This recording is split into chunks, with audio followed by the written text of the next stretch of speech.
I watched The Haunting of Bly Manor and I have some feelings about it. Does it bury its gays? Let's talk about it and find out.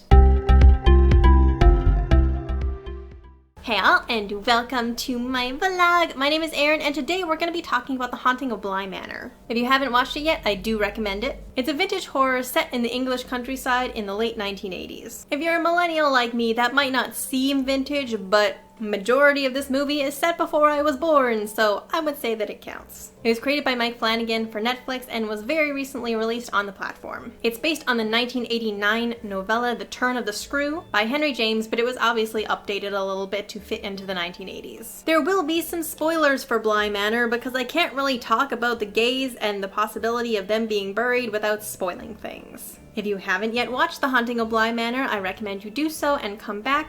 And if you are a baby with horror like me, I recommend that you check out my video, my top 6 tips on how to watch horror if you hate being scared. So let's start off with the gays in question. Our lead character is Danielle Clayton, also known as Dani in the show. Although Dani's sexuality is not explicitly named, I'm leaning towards her being a lesbian given the prominence of her panic attacks as she got closer to being married to a man. And our other gay is Jamie, the groundskeeper at Bly. Her sexuality is also not named, so all we know about her is that she's a queer woman. Now that we've met our romantic leads, let's talk about the romance. I can't say that I had too many expectations for any kind of romance story in a horror movie, but I actually really ended up enjoying it. The romance in Bly is very slow to get started, which is pretty understandable. Prior to the start of the series, Dani suffers a massive personal loss, and a lot of the series is her processing her grief and learning to let go. And Jamie has been working at Bly for some time, but she has a lot of difficulty in connecting with people due to some events in her past and some losses that she has suffered.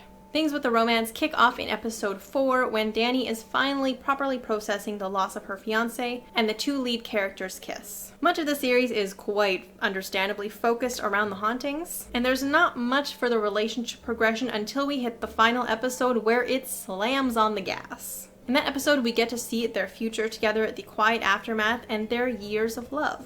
So, does Bly bury its gays? Maybe. To begin with, let's define what bury your gays means, just in case you're not familiar. Bury your gays is a trope where queer characters are much more likely than straight characters to be killed off. It's steeped in the idea that queer people are expendable, and it often results in queer characters being villains and killed off, or if they are a good queer, they are often martyred for the sake of the straight characters. They tend to serve as plot points for our non-queer characters. And if they are allowed to live, their lives are often full of rejection, misery, and abuse. According to The Take, a YouTube channel which I will link below, there were 42 female queer characters killed off in just 1 year. And part of the issue with numbers like this is that there are so few queer characters to begin with.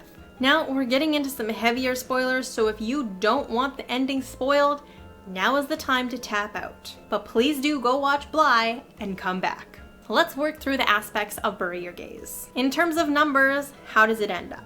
I'm not certain how many characters to include in our general count, but I do know that we have 9 leads. Dani, Jamie, Peter, Hannah, Owen, Rebecca, Flora, Miles, and Henry. There are also several recurring characters that I'm dubbing important enough to count, either because of the number of their appearances or their effect on the plot. And to this count, we're adding Eddie, Viola, Perdita, Arthur, Isabel, Charlotte, and Dominic. That brings our count up to 16. We know out of our list that 2 of our characters are queer and 1 of them dies. Of the non-queer characters at the very end of the story, only Flora, Miles, Henry, and Owen are still alive. Arthur and Isabel are debatable because they're not killed off, but they are dead before the start of the story. And Henry is also debatable because he does technically die, but he does not stay dead. So that leaves us with 8 to 11 non-queer deaths depending on how you're counting it.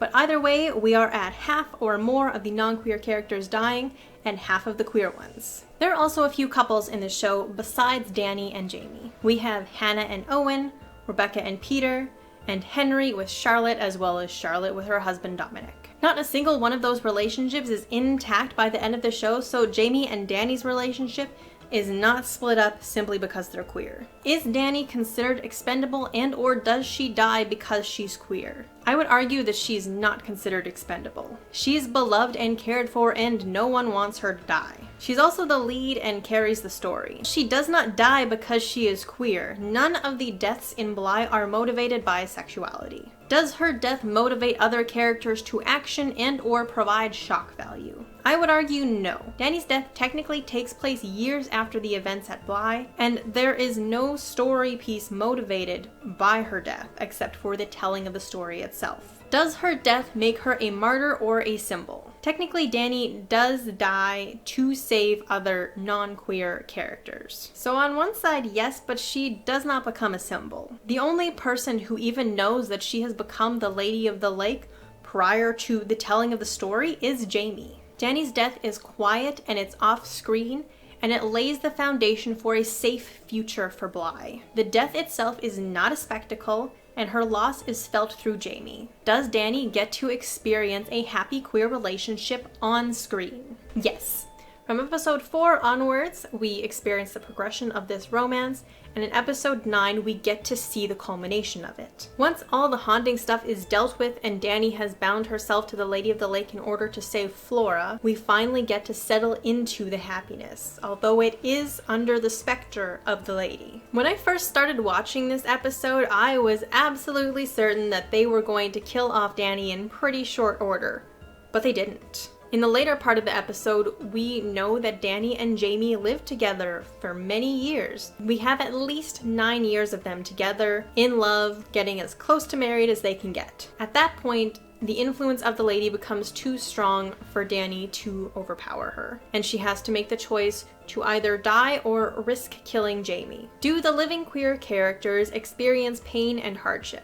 Yes, but as much as any character would experience when their partner dies. When we first meet Jamie, it's an older version of her and she's telling the story of what happened. She's past the sharpness of her loss and wants people to remember Dani and their life together. She has never stopped loving Dani, and Dani's spirit continues to watch over Jamie. They have never truly been separated, even if they don't get a traditional happy ending. Dani's final choice is also a direct parallel to another couple. Peter and Rebecca in the show have a toxic and terrifying dynamic that culminates in Peter killing Rebecca. And the Lady of the Lake takes both Peter and Dani in different ways, but the way that they react and respond to their love interest is the complete opposite. Peter selfishly wants Rebecca to be with him regardless of what the cost is to her. But Dani, even when Jamie is begging her to take her too, refuses. Dani and Jamie's love is a tragic story, and Bly Manor is as much a love story as it is a horror.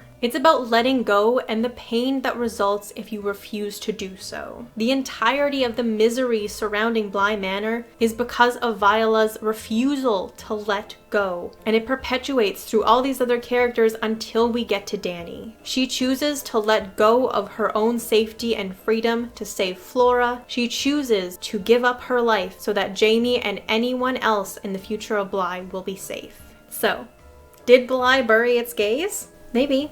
I don't have an answer that fits 100% into yes or no. While I would have loved for Dani and Jamie to grow old together, that's not the story that we got. But I don't feel upset or cheated out of this relationship because they did show us their life. We saw the contentment and the joy and the love for years before we finally lost Dani. If Dani had been taken by the Lady of the Lake after her sacrifice to save Flora, then my answer would be yes, absolutely, it is burying its gaze. But she was taken after nearly a decade of a happy and healthy, loving relationship. So all I can say is maybe. The story begins with a middle-aged Jamie telling us the story of Bly. Although we don't know it at the start, it's the night before Flora's wedding. In the final episode, we learn that Henry did not tell the children what happened at Bly after it had faded from their memories. We also see both older Henry and older Owen give Jamie permission to tell this story. And I think they know it's part of her own process of grieving.